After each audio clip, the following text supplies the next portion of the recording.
नमस्कार, मेरा नाम है शिवम और मैं आपके साथ अपनी छोटी सी जर्नी शेयर करना चाहता हूँ, जो कि है टीएफसी मेरी इंजरी से रिलेटेड, जो कि मुझे जिम में कैलिस्थेनिक के टाइम पे हुई थी। और मुझे एक दो लोगों ने कमेंट करके पूछा भी था कि आप अपना पूरा बता दो कि कैसे क्या हुआ था। तो लमसम 5 से 7 मिनट की वीडियो होगी, ज़्यादा मैं बड़ी बनाऊँगा नहीं। और आप जेन्युइन चीज़ें बताने वाला हूँ। अगर आपको रुकना है तो आप रुक सकते हो, वरना आप जा सकते हो। सीधा सा मेरा है फंडा। तो मैं स्टार्ट करता हूँ अपनी वीडियो को, आपका टाइम वेस्ट ना करते हुए। तो आज से 15 महीने पहले अराउंड मुझे इंजरी हुई थी जिम में ड्यूरिंग कैलिस्थेनिक। मैं वन हैंड पे हैंड स्टैंड कर रहा था, एंड पुशअप ट्राई कर रहा था। मुझे आइडिया भी नहीं उन दोनों जगह पे, मतलब उन दोनों चीज़ें परफॉर्म करते हुए मुझे ये इंजरी हुई थी यहाँ पे। और इंजरी के बाद लमसम मैं बहुत परेशान रहा हूँ। अभी अभी 1 महीने पहले तक, 1.5 महीने पहले तक मेरा सेम ऐसा ही हाल रहा है। मतलब लमसम मैं लखनऊ से हूँ। मैंने लमसम बहुत सारे डॉक्टर्स को दिखाया है, प्राइवेट, गवर्नमेंट, फिजियो। कुछ आराम नहीं मिलता है जब आपकी कंडीशन ऐसी हो। और आपको बहुत बहुत ये सुन के ना, बहुत ये सुन के देख के बहुत गुस्सा भी आता है कभी कभी कि चीज़ें पता नहीं चल रही हैं और आपके साथ होता जा रहा है। मतलब कि ना ना इशू पता चल रहा है कि क्या हुआ है आपको, और ना उसका सॉल्यूशन मिल रहा है। राइट, तो ऐसे ही मेरे साथ भी हुआ था। इनसे बताता हूँ कि मैं पहले क्या क्या चीज़ें करता था। तो मैं ये सारी चीज़ें जो आप देख रहे हैं, देख पा रहे हैं, ये सारी चीज़ें मैं परफॉर्म करता था जिम में और आउटडोर जिम में कैलिस्थेनिक्स सीखता था। तो इंजरी के बाद मैंने सबसे पहले जो मैंने किया था वो फिजियोथेरेपिस्ट के पास गया था। मैंने उनसे कंसल्ट किया। बट एक तो यहाँ पे पता है इतने चार्जेस रहते हैं ना, और वो आपको बताएंगे कि 1-2 हफ्ते में ठीक हो जाता है, पर ये सारी चीज़ें 1-2 हफ्ते में ठीक नहीं होती। It's take a more time. तो ये बहुत सारा टाइम लेंगी ऐसी इंजरी अगर जो आपकी होती है। तो फिजियोथेरेपिस्ट मैंने दिखाया लमसम 1 से 1.5 महीने तक, बट कोई ऐसा सच रिलीफ नहीं मिला। उसके बाद फिर मैंने इसका एक्सरे कराया। एक्सरे में भी कुछ ऐसा नहीं निकला। एक्सरे में फिर ऑर्थो, न जाने मैंने कितने ऑर्थो को दिखाया। ऑर्थो के पास भी जाने का मुझे कोई कोई कोई बेनिफिट नहीं हुआ। दर्द की दवा दे देते थे हीलिंग से रिलेटेड, बट कोई ऐसी मेडिसिन नहीं मिली, नहीं ऐसा कोई उन्होंने जेन्युइन चीज़ बताई जो कि जिस पर मैं फोकस कर पाता। तो उस पर भी कोई रिलीफ नहीं मिली। 1 महीने के बाद मैंने इस पर प्लास्टर करवाया आफ्टर इंजरी। उस बीच में मैं जो है फिजियोथेरेपिस्ट के पास जाता रहा। और होममेड जितने भी हमारे देसी नुस्खे होते हैं, चूना और तेल और हल्दी, वो सारी चीज़ें, आइसिंग की, बहुत सारी चीज़ें मैंने की।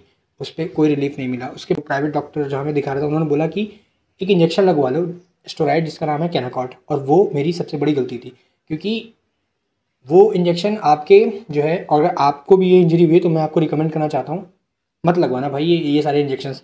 मैंने लगवा के गलती की थी। और लगवाने के लमसम 3 से 4 4 से 5 महीने तक मेरा ये जो हाथ है, यहाँ पे मैं आपको फोटो में शो करा दूंगा, यहाँ पे वाइट वाइट सा हो गया था। मतलब उतनी दूर में आपकी स्किन जो है वो वाइट हो जाती है। डॉक्टर का कहना था कि इंजेक्शन लगवाने के बाद आप बिल्कुल ठीक हो जाओगे, बट ऐसा नहीं था। बेसिकली वो इंजेक्शन जो होता है वो आप हीलिंग का, आई थिंक हीलिंग के लिए हेल्प करता है और वो पेन को कम करता है। बट वो मेरी सबसे बड़ी गलती थी, मुझे नहीं लगवाना चाहिए था।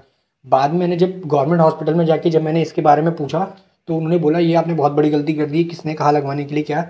तो अगर ये गलती थी जो मैंने बताई, आपको कोई इंजेक्शन नहीं लगवाना है। प्रॉपर, एकदम प्रॉपर ऑर्थो, जो कि एक गवर्नमेंट में अगर आप जा रहे हो तो वो भी अच्छे से जब वो कहे तब ऐसा कराना, वरना बिल्कुल नहीं। ठीक है, एक तो हो गया ये। दूसरी चीज़ मैं आपको बताता हूँ, सारे फिजियोथेरेपिस्ट के पास जाने की ज़रूरत नहीं है। जो मैंने गलती की, एक्चुअली क्या होता है ना, फिजियो वाले भी बड़े ही अजीब होते हैं।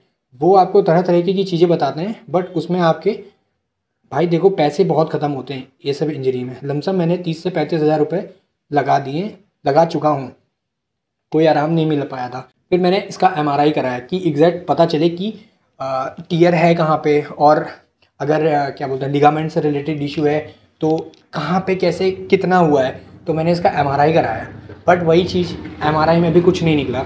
और मैं फिर से हताश हो गया, परेशान हो गया।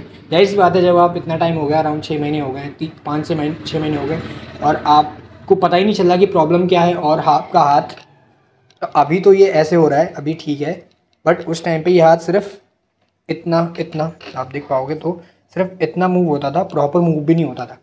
और मैं कुछ भी रखता था इस पर, लैपटॉप, अपना हाथ या बॉटल, तो वो मैं इसको मूव नहीं करा पाता था जो अभी करा पा रहा हूँ। तो बहुत प्रॉब्लम हुई भाई मुझे। और हो सकता है अगर आपको भी हुई होगी, अगर आप भी ऐसी इंजरी से जूझ रहे हो या परेशान हुए हो। इस तरीके की मालिश वगैरह जो घर पे करते हैं, बहुत सारी चीज़ें मैंने कराई, मैं सब चीज़ बता भी नहीं सकता। फिर एमआरआई में भी कुछ नहीं निकला। फिर मुझे एक फिजियोथेरेपिस्ट मिले जो कि बहुत अच्छे थे।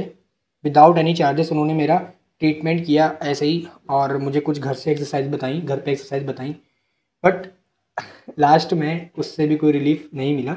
बट एक चीज़ मैं ऐड करना चाहूँगा कि उन जो फिजियोथेरेपिस्ट के पास लास्ट टाइम गया था वो बहुत अच्छे थे। उन्होंने मुझे एग्जैक्ट चीज़ें बताई कि कैसे क्या हो रहा है। तो बेसिकली अगर आपको भी सेम ऐसा सेम इशू है तो आप ट्राई कर सकते हो। बहुत सी मैं सही चीज़ बताने जा रहा हूँ जो मुझे फिजियोथेरेपिस्ट ने बताई थी, और ये प्रैक्टिकल मैं आपको बताता हूँ।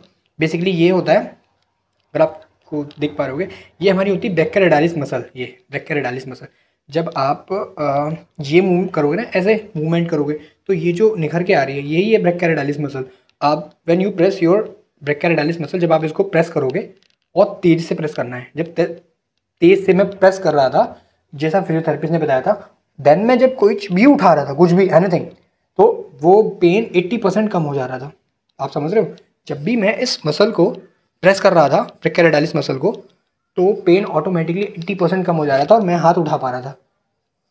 एट द सेम टाइम जैसे ही मैं इसको छोड़ रहा था, वो सेम हो जा रहा था पेन। तो फिर फिजियोथेरेपिस्ट जिनको मैं दिखा रहा था, उन सर ने मुझे एक्यूप्रेशर्स नीडल आती हैं, मैं फ़ोटो लगा दूंगा, यहाँ पे लगाया, यहाँ पे लगाया, और लमसम काफ़ी मतलब 8 7 8 बार मैं उनके पास गया हूँ। उन्होंने काफ़ी चीज़ें परफॉर्म की, इस मसल की उन्होंने मालिश की और काफ़ी चीज़ें बताई जो कि मैंने परफॉर्म की। कुछ टाइम तक मुझे लगा कि हाँ आराम है, बट उससे भी कोई फ़ायदा नहीं हुआ। ध्यान देना ही छोड़ दिया, मैं क्या करता भाई। फिर एट द सेम टाइम उन्होंने एक चीज़ और बताई कि 1 साल से ये हाथ मूव नहीं हुआ है, मतलब कि रेस्ट पीरियड में था क्योंकि मैं कुछ कर ही नहीं पा रहा था। तो मैं एक मेडिसिन दे रहा था जो मैं लास्ट में भी बता दूंगा, वो मैं पिछले 1 महीने से यूज़ कर रहा हूँ।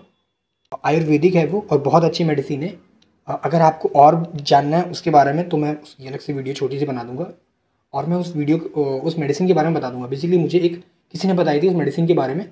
वो मेडिसिन मैं जब से खा रहा हूँ मुझे काफ़ी आराम मिला है। और एक चीज़ जो बताई थी फिजियोथेरेपिस्ट ने, वो बताया था rehab exercises and strengthening exercises, particular इस हाथ की जहाँ पे आपकी मतलब जो इंजरी हुई है उस हाथ की बताई थी। तो वो दोनों चीज़ों ने मुझे मतलब जेन्युइनली काफ़ी हेल्प किया है। मेडिसिन है मैं जो आपको बता रहा हूँ, ये सच में अच्छी है। 1 महीने से यूज़ कर रहा हूँ अराउंड, और मैंने एक्सरसाइज भी चालू कर दी है। अब देखते हैं क्या होता है।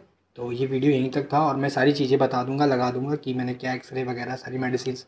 अगर आप और आपकी कोई इंक्वायरी तो आप कमेंट में बताइएगा, मैं अलग से एक वीडियो बना दूंगा जो भी आपको पूछना है। So thank you.